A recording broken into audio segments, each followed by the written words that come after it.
everyone, today we are going to learn how to graph polynomial functions when they are written in intercept form. So that means that all of our functions are going to have parentheses around them, and we're going to use those x-intercepts and end behavior in order to help us to graph each of these functions accurately. Then the second part of this lesson is going to be where you get to use a graphing calculator. So recognizing that not everyone has a graphing calculator, I am going to go through the entire lesson. However, I do plan to go through the second part that involves a graphing calculator again in class for those of you who do not have a graphing calculator. But before we get started, I would like you to please go ahead and complete this really quick warm-up. In this warm-up, I want you to identify the x-intercept and the y-intercept of the function f of x is equal to 3x plus 4 times x plus 2. Go ahead and pause the video, and when you have an answer, restart the video, and we'll see how well you did.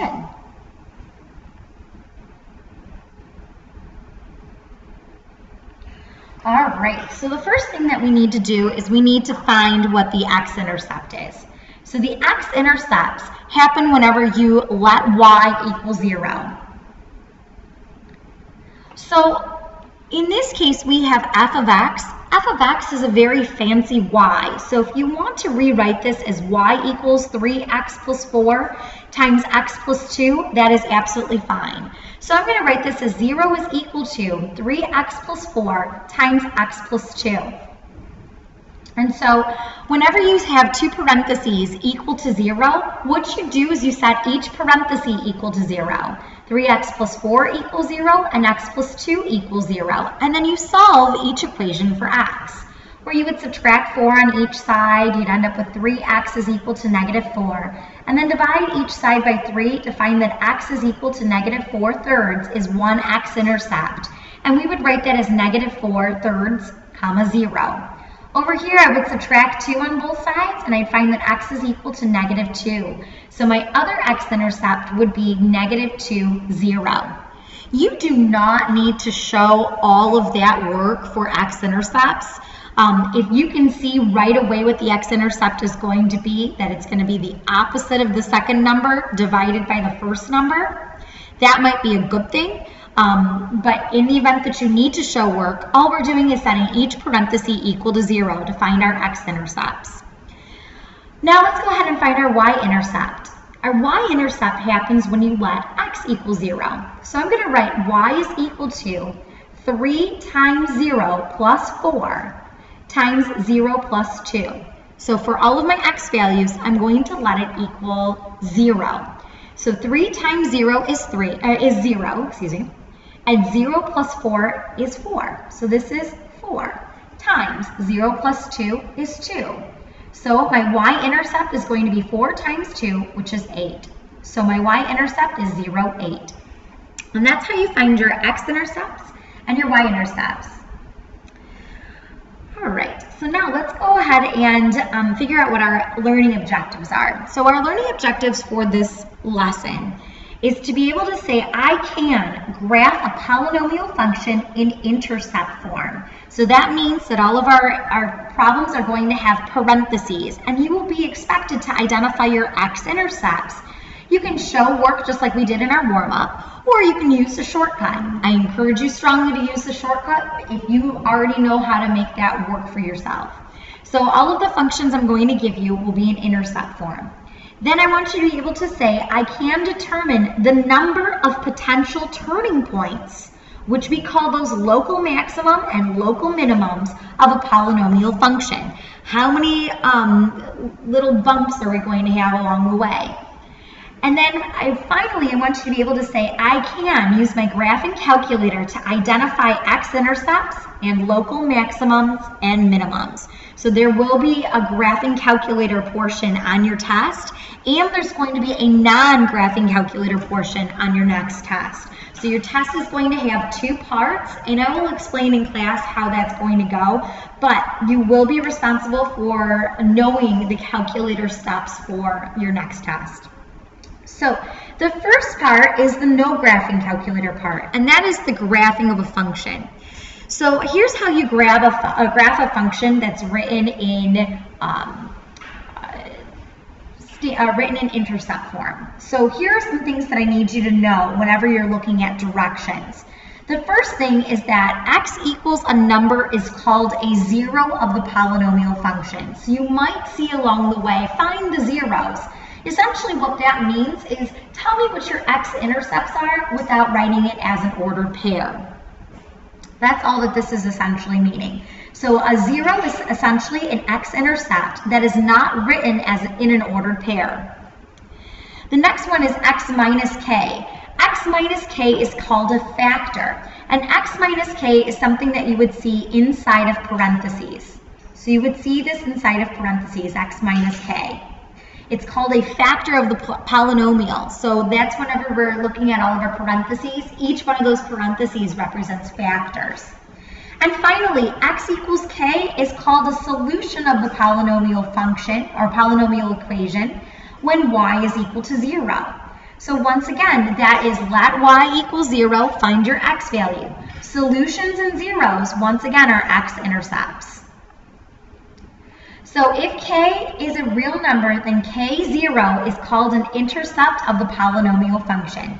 All of this information is just something that I need you guys to know for whenever you're analyzing the directions on your test or any homework assignment.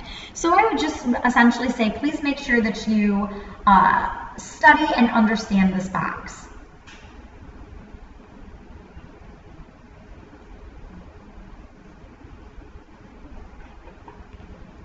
Okay, now let's go ahead and graph these functions. The first function that's given to us is f of x is equal to negative x plus 2 times x minus 1 squared. So in this problem, the first thing we need to do is identify our x-intercepts. And so we're going to analyze our two parentheses. Our first parenthesis is an x plus 2. So that means that my x-intercept is going to be the opposite of what I see inside, and that's going to be a negative 2. The other parenthesis is going to give me an x equals 1. So our x-intercepts are the ordered pairs negative 2, 0, and 1, 0. Whenever we're talking about x-intercepts and graphing x-intercepts, we always write them as ordered pairs. Next, we're going to talk about end behavior. So we need to figure out what type of a function is this. Is this function even or is this function odd? Well, in order for you to figure this out in this type of problem, you want to add your exponents together. So if you want to figure out the type, you want to add your exponents together. So in this case, technically we have negative x plus 2 times x minus 1 squared, which means that we have x minus 1 times itself twice. And all of our exponents of x, we have 1, 2, 3 exponents and that we would add together. So I'm going to add 1 plus 1, which is 2, 2 plus 1, which is 3. So this is what we would call degree of 3.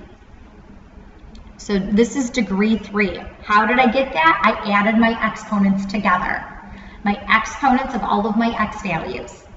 My leading coefficient, or my a value in this case, is equal to negative 1. So this is an example of an odd degree with a negative leading coefficient. So this is an odd negative. So if I'm trying to figure out my end behavior, I'm going to draw a really quick sketch of my infinity table. So we have infinity, infinity, negative infinity, and negative infinity. Since this is odd negative, I think about it being like a negative linear function that's going from up to down. So as x, when I'm writing out my end behavior, I'm going to say as x approaches positive infinity, I have an arrow pointing down. That means f of x is approaching negative infinity. So that's my first statement. As x approaches positive infinity, f of x approaches negative infinity. And on the other side, as x approaches negative infinity, f of x is increasing and it's pointing up. F of x is approaching positive infinity. So as x approaches negative infinity, f of x approaches positive infinity. So we would expect our end behavior to have an arrow pointing up on the left-hand side of the graph and an arrow pointing down on the right-hand side of the graph. So now what we want to do is we want to complete a table. So for these types of problems, I do not need you to fill out the entire table. All I need you to do is I want you to identify all points in between the x-intercepts. And whenever you're selecting points, sometimes you might have to select decimals, especially if your x-intercepts are located right next to one another. But we want to select points in between our x-intercepts.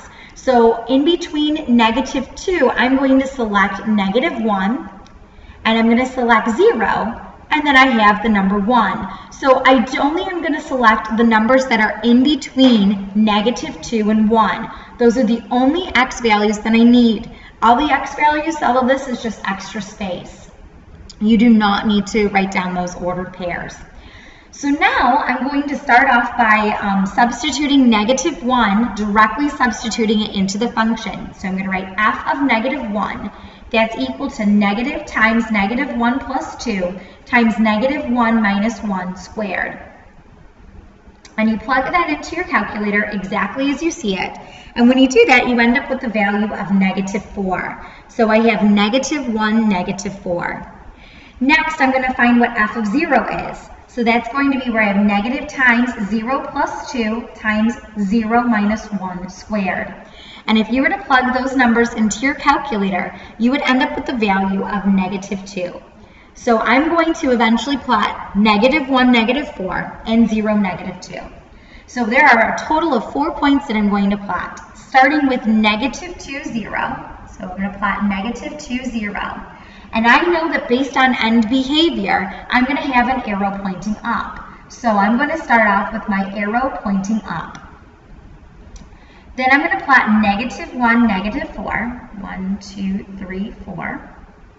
And I'm going to draw a smooth curve going all the way down, starting from my x-intercept going down to -1, -4. Then I'm going to go up to 0, -2. And then I'm going to plot 1, 0. From here, my end behavior says that my arrow should be pointing down. So I'm going to draw an arrow pointing down. I am not going to cross the 2 because I don't know that it's going to cross any other number. So like I said, you can pick as many points as you want, but I'm only requiring you to pick points in between your x-intercepts. And that's just going to show where your approximate minimums and maximums are. So down here, do you guys see how it's going down? This is called a local minimum. And that's because it's not the actual minimum of the graph. It just kind of dips down like a portion of a parabola. And then it comes right back up. And this is what we call a local maximum. And that's going to become important on the next page. So local minimums is where your graph dips down and then changes direction, or we also call those turning points. So we have a turning point down here, and then we have a turning point up here. And if it looks like it's like an approximate maximum or an approximate minimum, that's why we call it maximum and minimum. Next, we need to identify our domain and range. And in this case, our domain is going to be all real numbers, and our range is going to be all real numbers. And that's because we have an arrow pointing technically to the left and technically to the right. And we have an arrow pointing down, and we have an arrow pointing up. There is no restriction on any x or y value that this function touches. And this is the domain and range that you would see for odd functions. It will always be all real numbers for odd functions. All right, so next, let's go ahead and graph example number 2. If you want to pause the video to try this problem on your own, that might be a good thing just to see if you can handle graphing this type of function. But if you want to just go along with what I'm doing, that's perfectly fine. All right, example number 2. The first thing that we're going to do is we're going to identify our x-intercepts. So that is step number 1, our x-intercepts. And in this case, my x-intercepts are x equals -2, x equals 1, and x equals 3. So those are the ordered pairs -2, 0, 1, 0, and 3, 0. So we always write them as ordered pairs. So a lot of kids will ask, do you really need the x equals in the very beginning? The answer is no, but sometimes it's helpful whenever you're coming up with your x-intercepts. Step number 2 is your end behavior. We need to figure out what type of function it is. So what we're going to do is we're going to add all of our exponents. I have 3 different parentheses, and adding 1 plus 1 plus 1, we find that our degree is 3. And our leading coefficient, which is our a value, is 0.25. So that means that this is an odd and positive graph. So if we were to think about this with respect to end behavior, we would expect our graph to look very similar to a linear function that is increasing. So we would say that as x is approaching positive infinity, f of x is also approaching positive infinity. So I'm going to write as x approaches positive infinity, f of x is approaching positive infinity. And as x is approaching negative infinity, f of x has an arrow pointing down. So that means that f of x is approaching negative infinity. So as x approaches negative infinity, f of x is approaching negative infinity as well. So that's our end behavior. Step 3 is we need to come up with points. So I'm going to show you another way for you to create a table just so that you are accurate. So we have x and y, and what I'm going to do is I'm just going to put in my x-intercepts going from smallest to largest. So I have -2, 0. Now I'm going to select -1, and then I'm going to select 0, and then we have 1, 0, because that's my other x-intercept. Then I'm going to select 2, and then I have 3, 0. So those are the points that you can also write out everything if you're a visual person, just for you to figure out what ordered pairs or what x values do you need to select. Do you need to show all of this? No, but if, like I said, if you're visual, you can absolutely do that. So now we're going to substitute -1 into the function. So I'm going to write f of -1, that's equal to 0.25 times 1 plus 2 times 1 minus 1 times 1 minus 3. I'm sorry, -1 is what I'm substituting in. -1 plus 2, -1 minus 1, and -1 minus 3. And if you were to put all of those values into your calculator, you would end up with the answer of 2. So for time purposes, you would end up with 0, 1.5, and for 2, you would end up with 2, -1. All right, so these are the ordered pairs I'm going to plot, and I'm going to make sure that I pay attention to end behavior. So I'm going to start off with plotting -2, 0. So here's -2, 0. I anticipate that my graph is going to be pointing down, so I'm going to draw an arrow that's in between -3 and -2, and it's going to be an arrow pointing down, making sure that I do not cross any additional ordered pairs because I don't know where it's supposed to be. Next, I have -1, 2. So I'm going to draw a connection as smooth as I possibly can at -1, 2. Then I'm going to go to 0, 1.5, so that's going to be approximately right here. And then I have 1, 0. And then we have 2, -1. And then 3, 0. And finally, my end behavior says that my graph should be pointing up, so I'm going to draw an arrow in between my x values of 3 and 4, making sure I don't cross any of my lines, and this is what my function should look like. With finally my domain being once again all real numbers, and my range being all real numbers once again, because this is an odd function, and our domain and range for odd functions are always all real numbers. All right, let's go ahead and flip the page. So once again, I talked to you guys about turning points, and turning points are what we call our local maximum and our local minimums. Now, the number of turning points that a graph has or a function could have changes. It just depends on how big the numbers are, how big the function is, but there's a couple rules. So the first one is that the graph of every polynomial function of degree let's call it n, depending on whatever the degree is, has at most n minus 1 turning points. So it'll have at most n minus 1 turning points. Let's think about this. On the last page, we had 2 turning points for each of our functions, and all of our degrees were of degree 3. So of degree 3, we had 2 turning points at most. Sometimes you might end up with more than, sometimes you might end up with less than 2 turning points. You might end up with 1 turning point. You might end up with no turning point. It just depends. But you'll have at most n turning points. However, if your polynomial function has exactly n distinct real zeros, so that means that if you have a degree of 3 and you have 3 x-intercepts, then the graph will absolutely have exactly n minus 1 turning points. So if you have a function like this, where you have 3 x-intercepts, so we have exactly 3 x-intercepts, that means that your function will have exactly 2 turning points. So in this problem, we have exactly 3 x-intercepts and exactly 2 turning points. All right, so let's go ahead and graph this function using your graphing calculator, because what we're going to do is we're going to identify the number of x-intercepts, or the actual value of the x-intercepts and local maximum and minimums. So in this case, we had a total, I'm just saying right here in this picture, we have 3 x-intercepts and 2 turning points.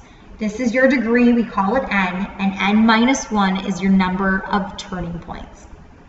Okay, so now what I want you guys to do is I want you to take out your graphing calculator if you have one. And in your graphing calculator, I want you to enter this function into y equals. So we're going to press y equals, which is located above second. And in this function, I want you to clear out whatever equations are in there. I want you to also make sure that your plots are off. So if your plots are on, press the up arrow and then press enter so that you can turn all of your plots off. Next, I'm going to press X, and I'm going to use the caret button located above division, and I'm going to press the 3 to make that x to the 3rd power. Then if you have a calculator like in TI-84 Plus, you have to press the right arrow in order to bring down the little marker. Otherwise, it's going to think that everything's supposed to be in the exponent, and you have to be really careful. Then I'm going to write minus 4x squared plus 6. All right, from here, I'm going to press zoom and then 6. So zoom 6 will give you a standard screen. Sometimes you might have to change your screen depending on whatever types of functions that you have, but for the most part, zoom 6 works. So now we have the same exact picture right here. And what we want to do is we want to find our x-intercepts. So the way to find your x-intercepts is to press second and then calculate, or second trace. So I'm going to write that down. You need to press second and then trace. And under second trace, if we want to find our x-intercepts, we're going to go down to number 5 that says intersect. I'm sorry, not number 5, intersect. I'm sorry. We don't want to find the intersection of 2 lines. We want to find zeros. So remember that x-intercept is a 0. So I'm going to write that down. X-intercepts are your zeros of the function. So you want to go down to number 2, which is 0. From here, I'm going to use my cursor, and I'm going to go in order from left to right. It says left bound. So what that means is that you're going to have to move your blinking bug. That's what I call this little cursor. You're going to want to move it to where it's just to the left, as close as you possibly can, just to the left of your x-intercept. So I'm going to go just to the left, and I'm going to press enter. Then I'm going to press the right arrow, and it's going to be just to the right of your x-intercept.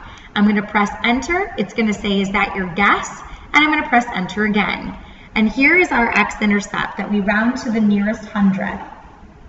That's going to be 1.09, 0. That is one x-intercept. So what I did here is I went second trace, I went down to 0, and I pressed the right arrow to make sure that my cursor was just to the left, so just 1 unit, 1 push of the button to the left of the x-intercept. So it's at negative 1.27. Then I'm going to press the right arrow so that it's kind of close, like just to the right. And I'm going to press enter and then enter again. Hold on, just 1 second. Let's do this again. Second trace, going down to number 2. I want to go to the left. I want to go to the right, enter, enter. There we go. And that's about negative 1.090.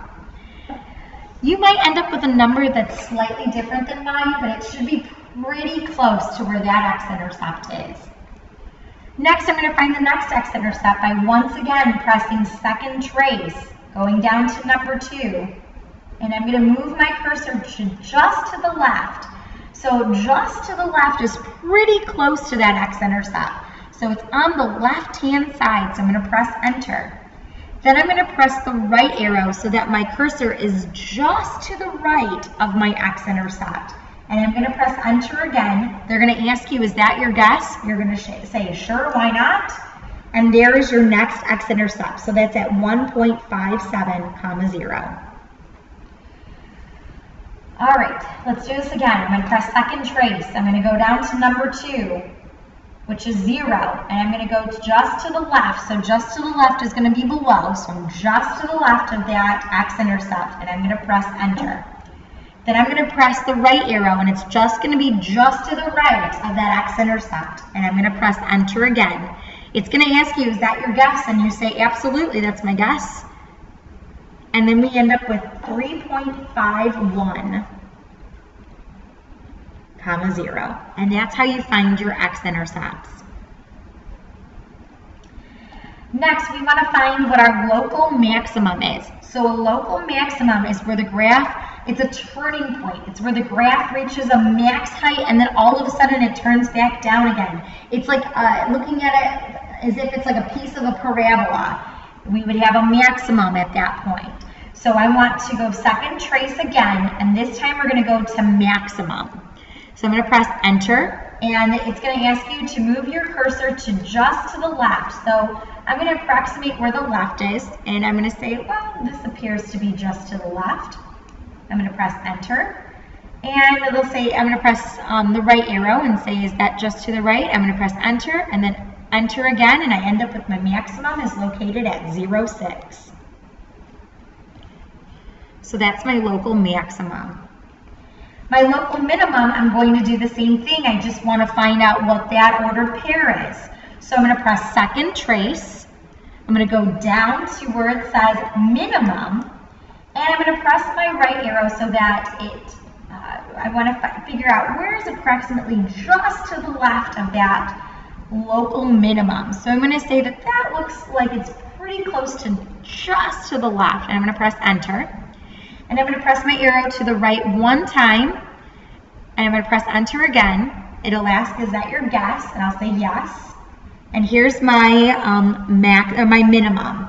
That's going to be located at 2.67, negative 3.48, rounding it to the nearest hundredth. All right, so we've just estimated or just figured out where our local maximum and our local minimums are. Sorry, guys. It says us estimate all of the real zeros and determine the least degree of the function can have. So we don't know, we obviously know that this is a cubic function, but what if we didn't know what this function was? What if we just were given the graph? What would that function have to be? Well, our least degree function has to be, so your least degree of your function is going to be the number of turning points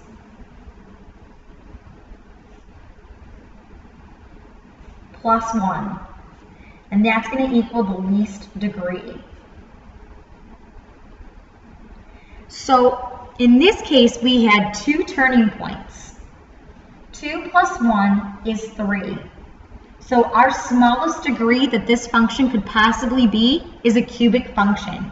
It is possible to have functions this shape be a quintic function, raised to the 5th power, or to the 7th power. That is possible. So that's the reason why it's talking about our possible least degree. When it comes to letter A and letter B, what I would like you guys to please do, if you have a graphing calculator, is I want you to complete both of those on your own. And then when I see you guys in class next, I will go through those problems in class. For those of you who don't have a graphing calculator, I'm going to make sure that you do receive that instruction in class. If you have any questions over anything, please make sure that you come and see me. Otherwise, I hope you have a wonderful day.